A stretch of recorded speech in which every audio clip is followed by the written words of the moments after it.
Hi hello welcome back to our story. ఈరోజు మనం చెప్పుకోబోయే స్టోరీ సంబాల రాక్షసుడి స్టోరీ.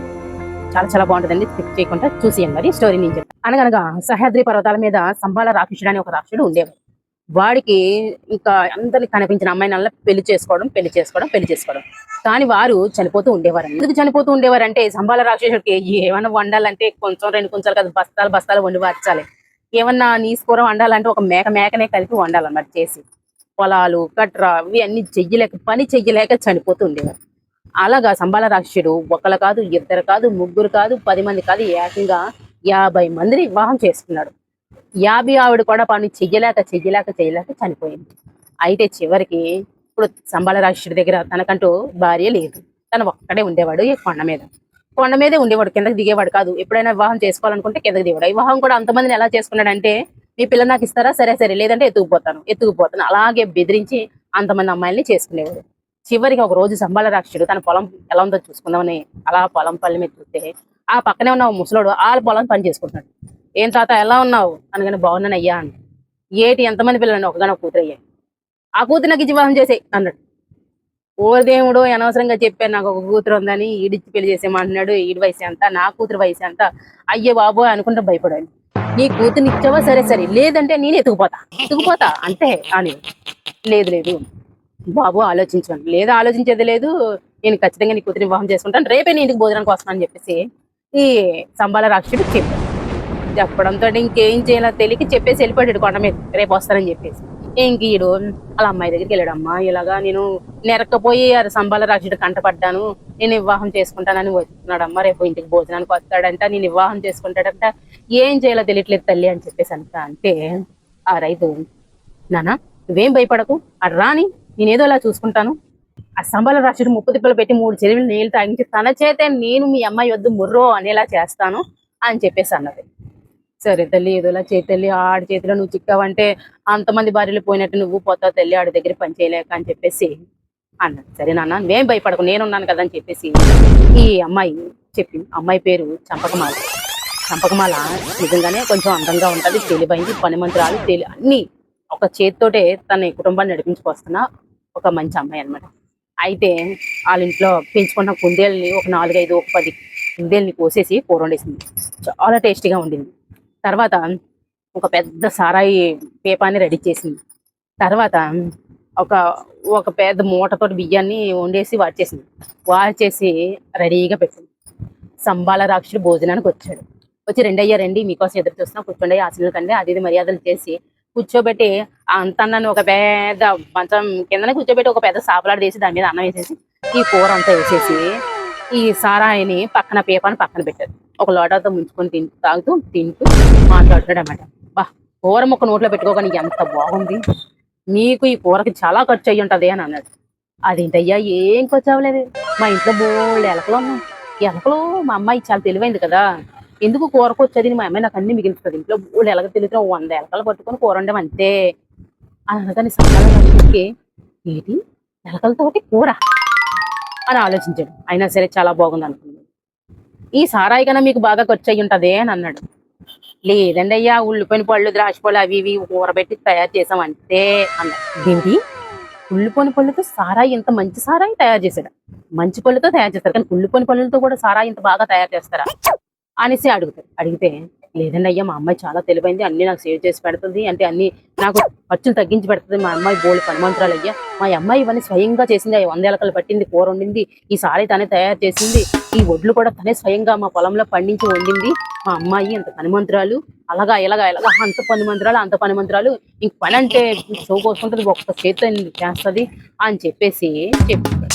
అంతేకాదు తను బట్టలు నేస్తుందని చెప్పేసి ఊరోళ్ళు బట్టలన్నీ తెచ్చి ఇంట్లో పెట్టి, బట్టలు కూడా మా అమ్మాయి ఒక రోజులో ఒక చేత్తో చేస్తుంది, నేస్తుంది, అమ్ముతుంది, మాకు ఇంకా తిరిగేలేదు, మా అమ్మాయి లేకపోతే మేము లేవయ్యా, మా అమ్మాయి వాళ్ళు ఇది అంతానని చెప్పేసి ఇంకా గొప్పలు చెప్తూ ఉంటాడు.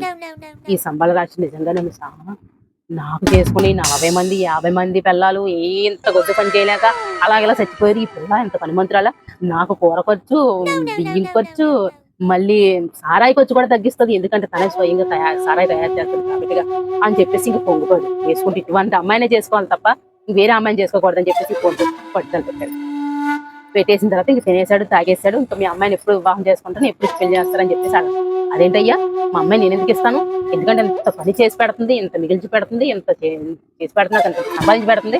మా అమ్మాయి నుంచి వివాహం చేసేస్తే నా సంపాదన అంత తగ్గిపోతే నన్ను ఎవరు చూసుకుంటారు, నేను ఇవ్వనంటే ఇవ్వను.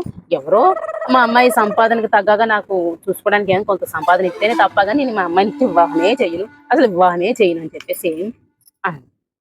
నువ్వు చెయ్యకపోతే మీ అమ్మాయి నేను ఎత్తుకుపోతాను. అయ్యా మా అమ్మాయి మంచి మాట్లాడి పని చేయించుకోవాలి గాని బెదిరించి బామాలతో చెయ్యదయ్యా, వీసిమించి కూర్చుంటది, ఇవన్నీ చేస్తాండి అదయ్యా, ఇలా బెదిరిస్తే ఒక్క పని కూడా చెయ్యదు అని అనగానే ఈ సంబాల రాక్షసుడు వెంటనే అవునా అని చెప్పేసి సరే సరే మీ అమ్మాయికి పనికి తగ్గ సొమ్ము నేను కొంచెం ఇస్తానని చెప్పేసి ఒక 1000 వరహాలు తెచ్చి ఆ రైతుకి ఇచ్చి అయితే పెళ్ళి ఎప్పుడు అని. అదేంటయ్యా పెళ్ళి ఎప్పుడు అంటారేటి, ఆ అమ్మాయిని అడుగు అని చెప్పేసి ఆ అమ్మాయిని అడిగితే మీరు మా నాన్నగారికి ఇస్తే సరిపోతుందా, నాకు ఇష్టం ఉండొద్దా, నాకు అడగొద్దామా నాకేంటి అని అమ్మాయి రివర్స్ అడుగుతుంది. నీకునా మీ నాన్నగారికి ఇచ్చాను కదా సొమ్ము, కొంత సొమ్ము అని చెప్పేసి అనుకున్నా, నేను ఏ ఇంట్లో పడితే ఆ ఇంట్లో ఉండను, నాకంటే ఒక మంచి ఇల్లు ఉండాలి, మంచిగా ఉండాలి, నాకు నచ్చినట్టు కట్టాలి అని చెప్పేసి అంటే సరే అని చెప్పేసి అంటాడు. ఎందుకంటే ఆ పని మంత్రాలు కదా బోల్డ్ మిగిల్చి పెడుతుంది, బోల్డ్ పని చేసి పెడుతుంది, 100 మంది సమానంగా చేసి పెడుతుంది అని పాపం సంబాల రాక్షసుడు అనుకుంటూ ఉంటాడు అనమాట. అలాగైతే పాపం సంబాల రాక్షసుడు ఆ కొండ మీదకి వెళ్ళి చెక్కలు మొక్కలు తెచ్చి పాపం ఇల్లు కడతా ఉంటాడు. దానికి నచ్చినట్టు ఇల్లు కట్టి చేసి చెంది పాపం ఏదోలాగా 3 నెలలకి ఇల్లు కడతాడు. ఇల్లు కట్టిన తర్వాత ఎప్పుడు చేసుకునే వివాహం అని. అదేమిటి ఆగు, నేను ఆ ఇంట్లో హాయిగా నిద్రపోవాలంటే అంత పని చేస్తాను కదా, మరి నాకు నిద్ర సరిగ్గా పట్టకపోతే మళ్ళీ పని చేయలేను. నేను నిద్రపోవాలంటే మంచి దూది పింజల పరుపు కావాలి అంటది.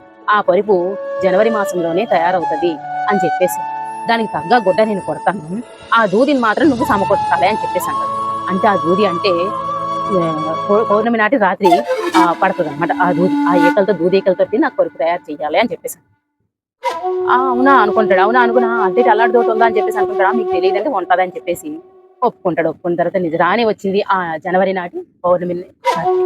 ఆ రోజు మంచు కురుస్తుంది. ఆ మంచే ఈ వెన్నెలలోని ఒక దూది వెంట్రికల్లాగా కనిపించాయి ఆ సంబాల రాత్రి. పాపం ఈయన పుట్టి పెట్టిన సంచిలో ఆడు పడిన మంచు కురుస్తుంది కదా, ఆ వెంట్రుకల్లా కనిపించిన దూదినంతా ఆ సంచిలో కూరడం మొదలుపెట్టాడు. ఒంగోని లేసి ఎన్ని వెంట్రుకలు వేస్తే ఆ సంచి నింపుతుంది చెప్పండి కొడుకు, ఎంత మంచి వేస్తే ఆ సంచి నింపుతుంది. అలా అలాగా తన సాయశక్తిగా వేస్తానే ఉన్నాడు. తెల్లారి లేసి అదోలాగా సంచి నింపాడు, పుట్టాడు. సరే అయితే ఇప్పుడు దాని మీద నిద్రిస్తావా అని అడిగాడు. లేదు ఇంత కష్టపడి నువ్వు కదా ఏరావు, దీని మీద నువ్వు నిద్రపో, నేను నిద్ర పట్టింది అనుకో బాగా నాతో చెప్పు, అప్పుడు నేను పడుకుంటానని చెప్పేసి. అయితే ఇంకా ఆడ కూడా మొదలు పెట్టాడు. దాని పొరుపులో ఎన్ని వేసింది, దుప్పట్లు వేసింది, ఎట్టయినా చల్లదని. ఓ పక్కనేమో మంచు పడుతుంది, మరో పక్కేమో చల్లని ఐస్ కరిగిపోతుంది. ఇంకా అటు తిరిగి ఉదయానికి పాపం ఒంగోని లేసి ఏనాడు పని చేయలేనాడు. ఒంగోని లేసేసరికి ఆడికి మోకాళ్ళు కీళ్ళు నొప్పులు వచ్చేసాయి. ఇంక పెళ్లి చేసుకోవాలనే విరక్తి కలిగి ఇంకా ఆ ఇల్లును కూడా వదిలేసి కొండ మీదకి వెళ్ళిపోయాడు. ఇంక దిగి రాలేదు. ఇంక ఈ ముసలోడు వెళ్ళి అదేటండి ఊరువాడ సంబలరాక్షుడు పెళ్లి చేసి సంబాలరాజు రాజే కదా సంబోధించాలి ఎంతైనా రాక్షసుడు అయితే, పెళ్లి చేసుకుంటాడని మొత్తం ఊరువాడ చెప్పేశాను. ఇప్పుడు మా అమ్మాయి గతి ఏంటి, పెళ్లి లేదు గిల్లి లేదు, వెళ్ళి నేను చేసుకొని అదేంటయ్యా చేసుకోకపోతే ఎలాగా, నా పరిహారం ఏదైనా ఇవ్వండి లేకపోతే ఏదో చెప్పనండి.